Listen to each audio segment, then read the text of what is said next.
Why did the United States attack Libya, Iraq, Afghanistan, and Yemen? Why are U.S. operatives helping to destabilize Syria? And why is the United States government so intent on taking down Iran, in spite of the fact that Iran has not attacked any country since 1798? And what's next? What are we headed for? When you look at the current trajectory that we're on, it doesn't make any sense at all if you evaluate it based on what we're taught in school. And it doesn't make any sense if you base your worldview on the propaganda that the mainstream media tries to pass off as news. But it makes perfect sense once you know the real motives of the powers that be. In order to understand those motives, we first have to take a look at history. In 1945, the Bretton Woods Agreement established the dollar as the world reserve currency, which meant that international commodities were priced in dollars. The agreement, which gave the United States a distinct financial advantage, was made under the condition that those dollars would remain redeemable for gold at a consistent rate of $35 per ounce. The United States promised not to print very much money, but this was on the honor system, because the Federal Reserve refused to allow any audits or supervision of its printing presses. In the years leading up to 1970, expenditures in the Vietnam War made it clear to many countries that the U.S. was printing far more money than it had in gold. And in response, they began to ask for their gold back. This, of course, set off a rapid decline in the value of the dollar. The situation climaxed in 1971 when France attempted to withdraw its gold and Nixon refused. On August 15th, he made the following announcement. I have directed the Secretary of the Treasury to take the action necessary to defend the dollar against the speculators. I have directed Secretary Connally to suspend temporarily the convertibility of the dollar into gold or other reserve assets, except in amounts and conditions determined to be in the interest of monetary stability and in the best interest of the United States. This was obviously not a temporary suspension, as he claimed, but rather a permanent default. And for the rest of the world who had entrusted the United States with their gold, it was outright theft. In 1973, President Nixon asked King Faisal of Saudi Arabia to accept only U.S. dollars as payment for oil and to invest any excess profits in U.S. Treasury bonds, notes, and bills. In return, Nixon offered military protection for Saudi oil fields. The same offer was extended to each of the world's key oil-producing countries, and by 1975, every member of OPEC had agreed to only sell their oil in U.S. dollars.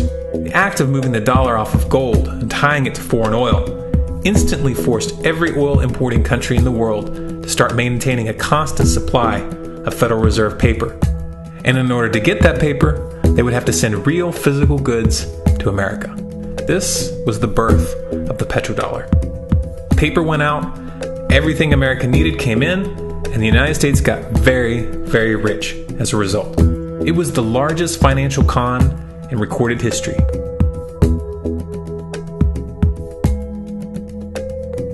The arms race of the Cold War was a game of poker.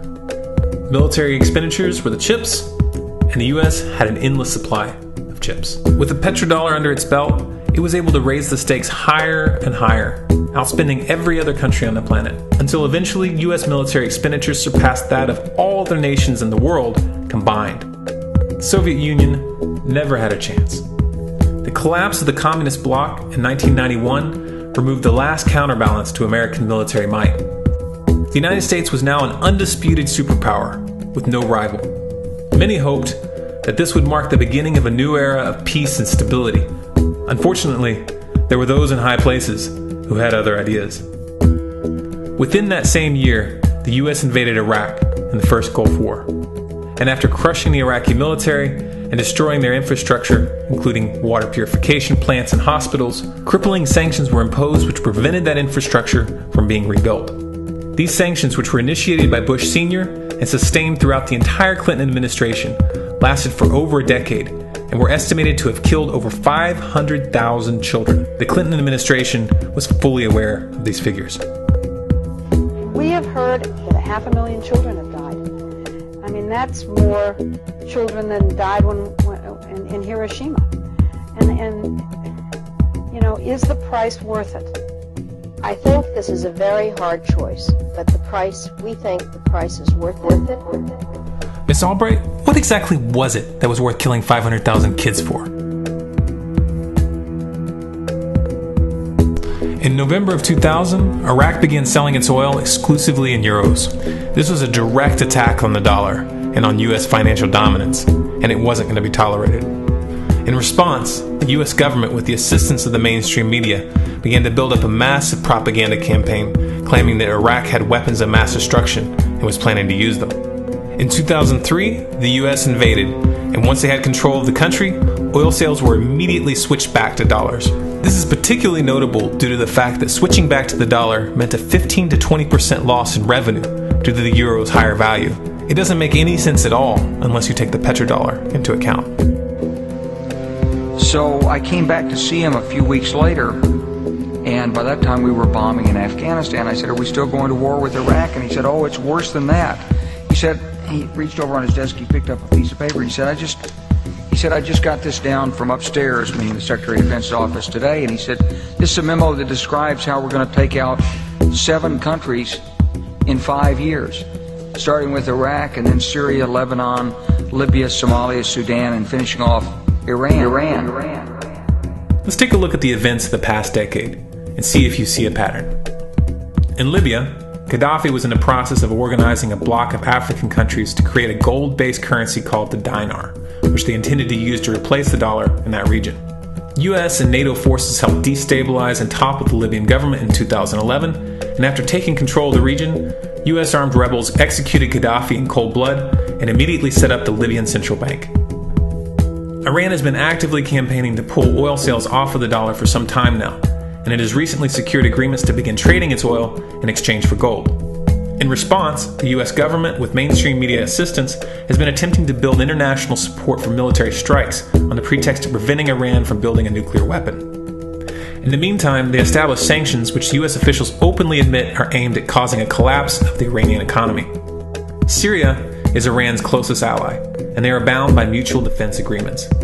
The country is currently in the process of being destabilized with covert assistance from NATO, and though Russia and China have warned the United States not to get involved, the White House has made statements within the past month indicating that they are considering military intervention.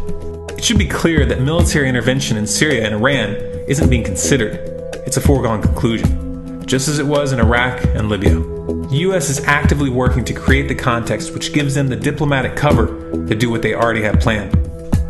The motive for these invasions and covert actions becomes clear when we look at them in their full context and connect the dots. Those who control the United States understand that even if a few countries begin to sell their oil in another currency, it will set off a chain reaction and the dollar will collapse. They understand that there is absolutely nothing else holding up the value of the dollar at this point, and so does the rest of the world. But rather than accepting the fact that the dollar is nearing the end of its lifespan, the powers that be have made a calculated gambit. They have decided to use the brute force of the US military to crush each and every resistant state in the Middle East and Africa. That in itself would be bad enough, but what you need to understand is that this is not going to end with Iran. China and Russia have stated publicly and on no uncertain terms that they will not tolerate an attack on Iran or Syria.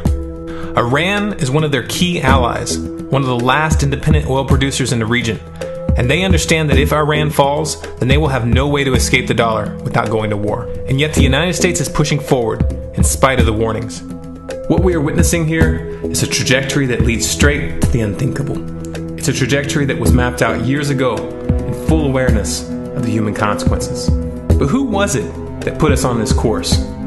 What kind of psychopath is willing to intentionally set off a global conflict that will lead to millions of deaths just to protect the value of a paper currency? It obviously isn't the president. The decision to invade Libya, Syria, and Iran was made long before Obama had risen to the national spotlight. And yet, he's carrying out his duty just like the puppets that preceded him. So who is it that pulls the strings? Often the best answer to questions like this are found by asking another question. Qui bono? Who benefits? Obviously, those who have the power to print the dollar out of thin air have the most to lose if the dollar were to fall. And since 1913, that power has been held by the Federal Reserve. The Federal Reserve is a private entity owned by a conglomerate of the most powerful banks in the world. And the men who control those banks are the ones who pull the strings. To them, this is just a game. Your life and the lives of those you love are just pawns on their chessboard. And like a spoiled 4-year-old who tips the board onto the floor when they start to lose, the powers that be are willing to start World War III to keep control of the global financial system. Remember that when these wars extend and accelerate. Remember that when your son or your neighbor's son comes back home in a flag-draped coffin. Remember that when they point the finger at the new boogeyman. Because the madmen who are running this show will take this as far as you allow them to. So how much time do we have left? It's a question I hear constantly, but it's the wrong question. Asking how much time we have left is a passive posture. It's the attitude of a prisoner who's waiting to be taken out to a ditch and shot in the back of the head. What are our chances? Can we change course? Also the wrong question. The odds don't matter anymore. If you understand what we're facing, then you have a moral responsibility to do everything in your power to alter the course that we're on, regardless of the odds. It's only when you stop basing your involvement on the chances of success that success actually becomes possible. To strip the ill-begotten power from the financial elites and to bring these criminal cartels to justice will require nothing less than a revolution. The government is not going to save us. The government is completely infiltrated and corrupt to the core. Looking to them for a solution at this point is utterly naive. There are 3 stages of revolution, and they are sequential. Stage 1 is already underway. Stage 1 is the ideological resistance. In this stage, we have to actively work to wake up as many people as possible about what is happening and the direction we're headed. All revolutions originate from a shift in the mindset of the population, and no other meaningful resistance is possible without it. Success in this stage of the game can be measured by the contagion of ideas. When an idea reaches critical mass, it begins to spread on its own and seeps into all levels of society. In order to achieve that contagion, we need more people in this fight. We need more people speaking out, making videos, writing articles, getting this information onto the national and international stage. And we especially need to reach the police and the military. Stage 2 is civil disobedience, also known as nonviolent resistance. In this stage, you put your money where your mouth is, or more accurately, you withhold your money and your obedience from the government, and you do everything in your power to bring the gears of the state to a halt. Practiced in mass, this method alone is often enough to bring a regime to its knees. However, if you fail at this stage, Stage 3 is inevitable. Stage 3 is direct physical resistance. Direct physical resistance is the last resort, and it should be avoided and delayed as long as possible, and it should only be invoked after all other options have been thoroughly exhausted. There are those who talk tough and claim that they will resist when the time comes, but what those people fail to realize is that if you are inactive during the first 2 stages and save your efforts for the last resistance, then you will fail. When the Nazis were moving door to door, dragging people out of their homes in Germany, that was the time to fight back physically. But due to the lack of ideological resistance and civil disobedience leading up to that moment, even an armed uprising would have likely failed at that point. An armed uprising can only succeed if the people have established an attitude of active resistance. And active resistance is only possible after their minds have broken free from the mainstream propaganda. If you want to fight back, it's now or never. You're not going to get another chance, and the stakes are far higher than they were in Nazi Germany.